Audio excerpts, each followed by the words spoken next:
What happens when a nation built on trust stops trusting its own government? In 1964, there were 77% of Americans said they trusted the federal government to do what is right most of all the time. Today, that figure is closer to 1 in 5. For some, the break began with the Vietnam War. For others, it was Watergate, the Iraq War, or revelations about surveillance. But how did we get here? And was this just a result of political polarization and social media, or does history tell a deeper story? To answer that, we have to look not just at one scandal or one administration, but at a long chain of events that gradually changed the relationship between the American people and the institutions meant to serve them. This documentary is not about conspiracy theories. It is an attempt to prove that every rumor is true or that every official act is in bad faith. History does not support those extremes. Instead, this is a look at documented events backed by congressional investigations, court records, declassified files, investigative reporting, and official reports that changed how millions of Americans viewed their government. At times, public servants acted with integrity and courage. At other times, the officials withheld the information, made serious mistakes, and abused their power, or gave the public information that later proved incomplete or false. That history matters because distrust did not appear overnight. It was built over the decades through repeated moments when the public learned that what it has been told was not the full story. To understand today's skepticism, we have to go back to the beginning. The founders were deeply weary of concentrated power, and after fighting a revolution against the monarchy, they believed no government should be trusted with unlimited authority.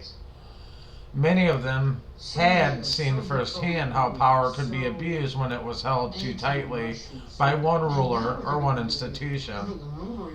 That is why the Constitution divides the power among the three branches of government. Congress writes the laws, the president enforces them, the courts interpret them. Each branch was designed to restrain the other because the framers understood that a basic truth that governments are made up of human beings, and human beings make mistakes. They act in self-interest and sometimes abuse their power. The system, however, was built on the assumption that power must be checked, not because every official is corrupt, but because no official is immune from temptation. The American system was never built on blind trust. It was built on accountability. A free press, independent courts, regular elections, and congressional oversight were meant to keep power under scrutiny. The idea was that citizens would not need to trust the government blindly because the institutions would be forced to justify themselves in public. But ironically, many of the biggest scandals in American history were exposed through those very safeguards. The journalists uncovered hidden facts, whistleblowers, courts forced evidence into the open, and so much more. The system did not prevent every failure, but it often exposed them. And that is one reason distrust in government has always had two sides. It reflects real failures, but it also reflects the fact that the system sometimes works by revealing those failures after the damage has already been done. And as the 20th century progressed, the federal government had expanded dramatically. The Great Depression, World War II, and the Cold War turned Washington into the center of a vast military, economic, and intelligence network, and the founders could never have imagined. Now, during the New Deal, the Americans became more accustomed to the federal involvement in our daily life. During World War II, the government mobilized industry, rationed goods, and coordinated a global war effort. Afterward, the Cold War made national security the dominant concern of the American politics. During World War II, the secrecy was essential. The military plans, the intelligence operations, and the scientific research had to remain confidential to protect American lives. Most of the citizens accepted that because the nation faced an existential threat. And in a moment of war, many Americans were willing to give government the benefit of the doubt because the stakes seemed so high. However, after the war, the secrecy did not fade. It became a permanent feature of government. The Cold War brought fears of nuclear weapons and espionage and global ideological conflict. Intelligence agencies grew, classified programs multiplied, and decisions affecting millions were increasingly made behind closed doors. Much of that secrecy had served legitimate national security needs, but history also shows that the secrecy can hide bad decisions. There were legal violations and misleading public statements from public view. Once the secrecy becomes routine, it can be used not only to protect the country, but also to protect the institutions from either embarrassment, criticism, or accountability. And that tension between legitimate secrecy and dangerous concealment, it would become one of the central themes in the history of American distrust. One of the first events to permanently shake the public's trust came in August of 1964 in the Gulf of Tonkin. The Johnson administration told Congress and the American people that North Vietnamese forces had attacked U.S. naval vessels. The first clash between the USS Maddox and the North Vietnamese patrol boats was real. But the reported second attack, the one that became the main justification of the Gulf of Tonkin, the resolution, would later become one of the most disputed intelligence episodes in American history. The declassified records, intercepted communications, and later investigations showed that their military officials had doubts almost immediately. The radar readings were uncertain, sonar operators questioned what they had detected, and weather conditions made observations difficult. Excuse me. Some officers on the scene were unsure whether the attack had occurred at all. Yet the administration presented the situation to Congress with a confidence that later the evidence did not support. In the atmosphere of the Cold War, where appearing weak could be politically and strategically costly at the time, uncertainty was often compressed into certainty before the public ever heard the details. And the consequences were enormous. Congress overwhelmingly passed the Gulf of Tonkin resolution, giving President Lyndon Johnson broad authority to expand the war in Vietnam, without a formal declaration of war. What followed was one of the longest and the most divisive conflicts in American history. More than 58,000 American service members died, and millions of Vietnamese civilians and soldiers were killed. The war had consumed years of national attention, it divided families, and it fueled protests across the country. For many of us Americans, the realization that such a consequential decision had been shaped by the disputed information had marked a turning point.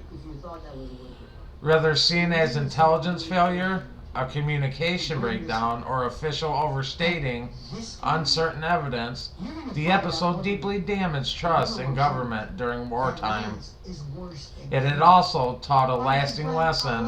When the public is asked to support war, the accuracy of the information matters as much as the courage of the soldiers who fight it.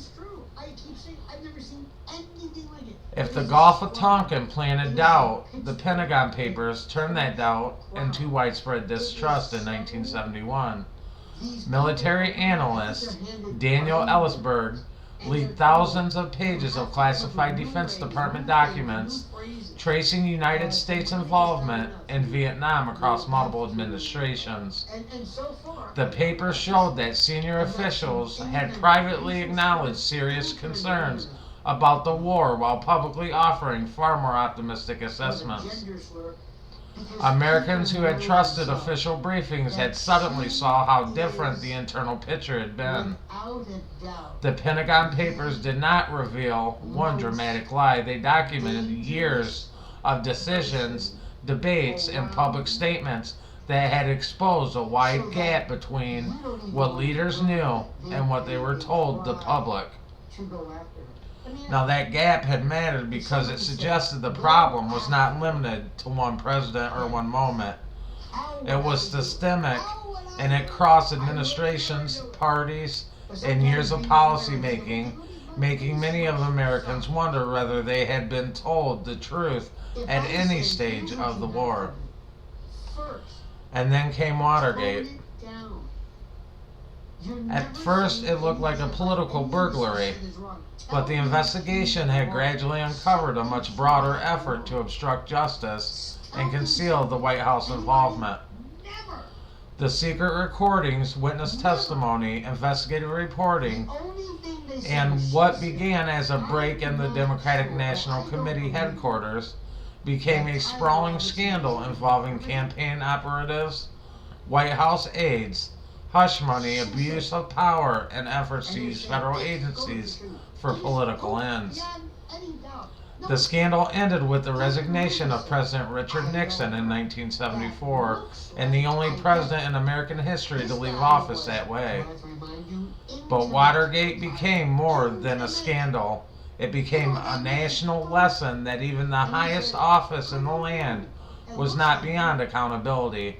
And it also left behind a permanent suspicion that our political power in this country, once concentrated, could be used not only to govern, but to conceal information as well. The years that followed brought even more disturbing revelations. Congressional investigations led by the Church Committee exposed intelligence programs that had remained hidden for decades.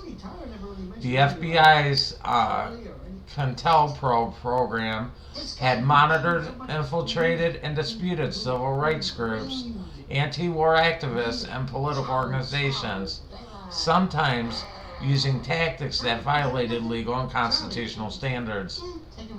At the same time, the CIA's MKUltra program explored mind control research through drugs, hypnosis, and psychological experimentation. And some of these cases involving people who had not given informed consent. These programs were not uncovered by rumor. They were revealed through official investigations, surviving documents, and sworn testimony. And for many Americans, the shock was not only that such programs existed, but they had operated in secret for so long, with so little public oversight.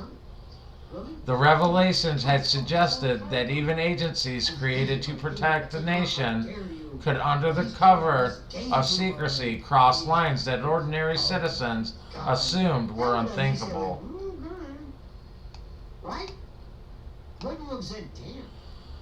There were other revelations as well, where, just as damning, the Tuskegee Syphilis Study had carried out over 40 years by the U.S. Public Health Service left hundreds of black men untreated for syphilis even after the penicillin became an effective cure, while researchers continued observing the disease's progression.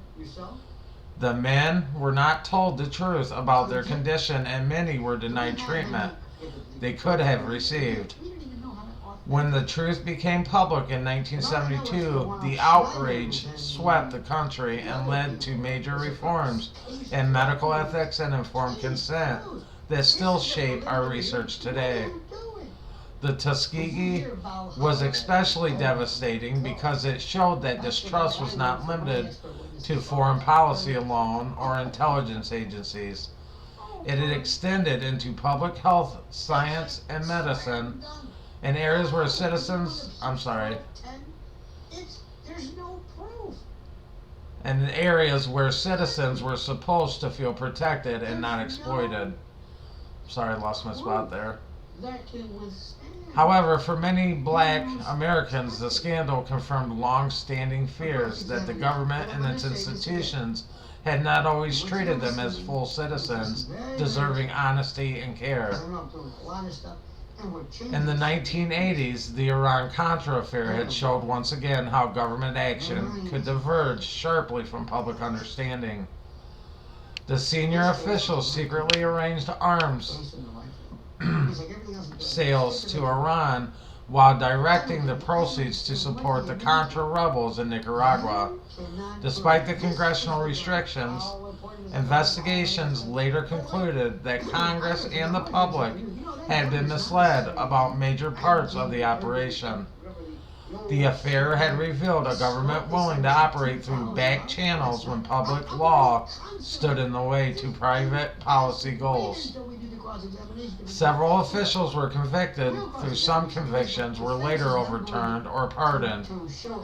Even where legal consequences were limited, the political damage was lasting, and the Iran-Contra reinforced the idea that secrecy could be used not just to protect national security, but to bypass the democratic oversight altogether.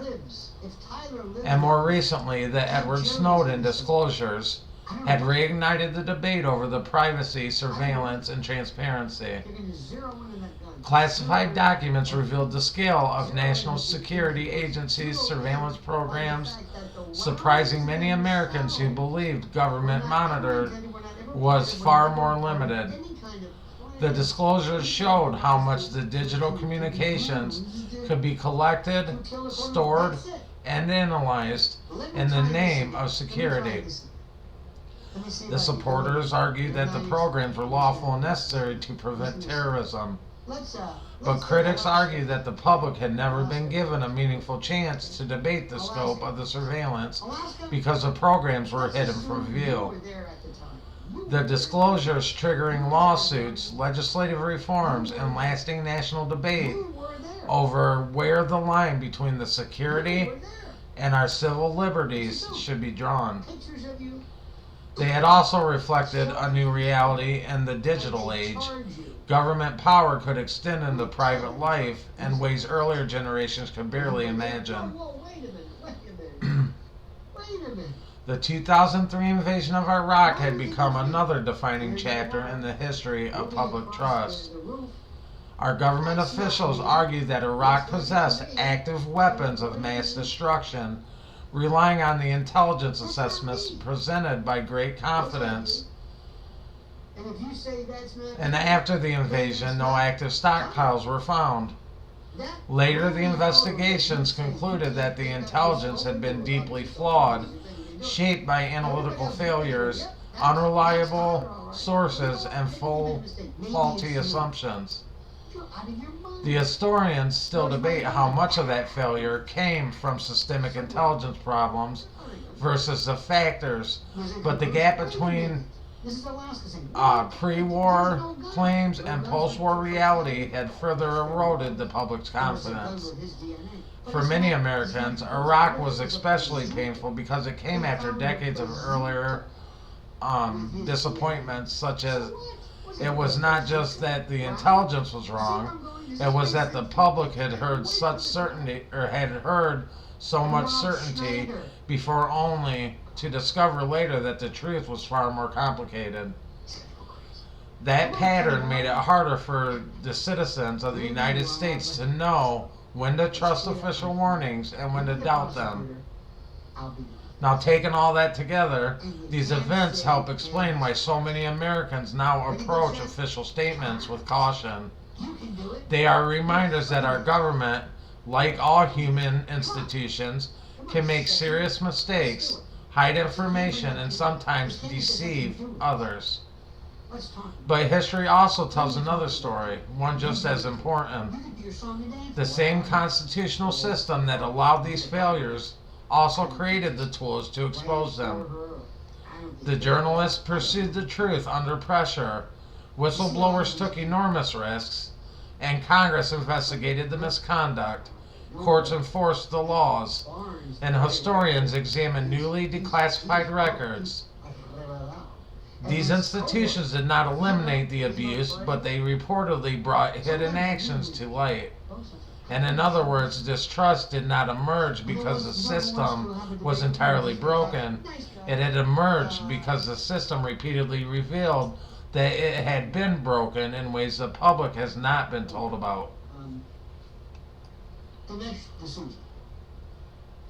And that may be the most important lesson of all. History does not tell us that every government statement is false. It does not tell us that every conspiracy theory deserves belief. It teaches us to examine the evidence carefully, question power, and separate documented fact from speculation. A little bit of healthy skepticism is not the rejection of authority, it is the demand of the authority be accountable. In a constitutional republic, trust is not something citizens owe unconditionally. It is something governments must earn through honesty, transparency, and accountability. And perhaps that is the deepest lesson history offers. Democracies are strongest not when governments are beyond question, but when the democracies are strongest not when governments are beyond question, but when citizens are free to ask hard questions, and when the evidence, wherever it leads, remains the final judge. I want to thank you for joining us on the Unfiltered Political Lens podcast. We appreciate you being here and look forward to seeing you in the next episode. And as always, we'll see you in the next one. Peace.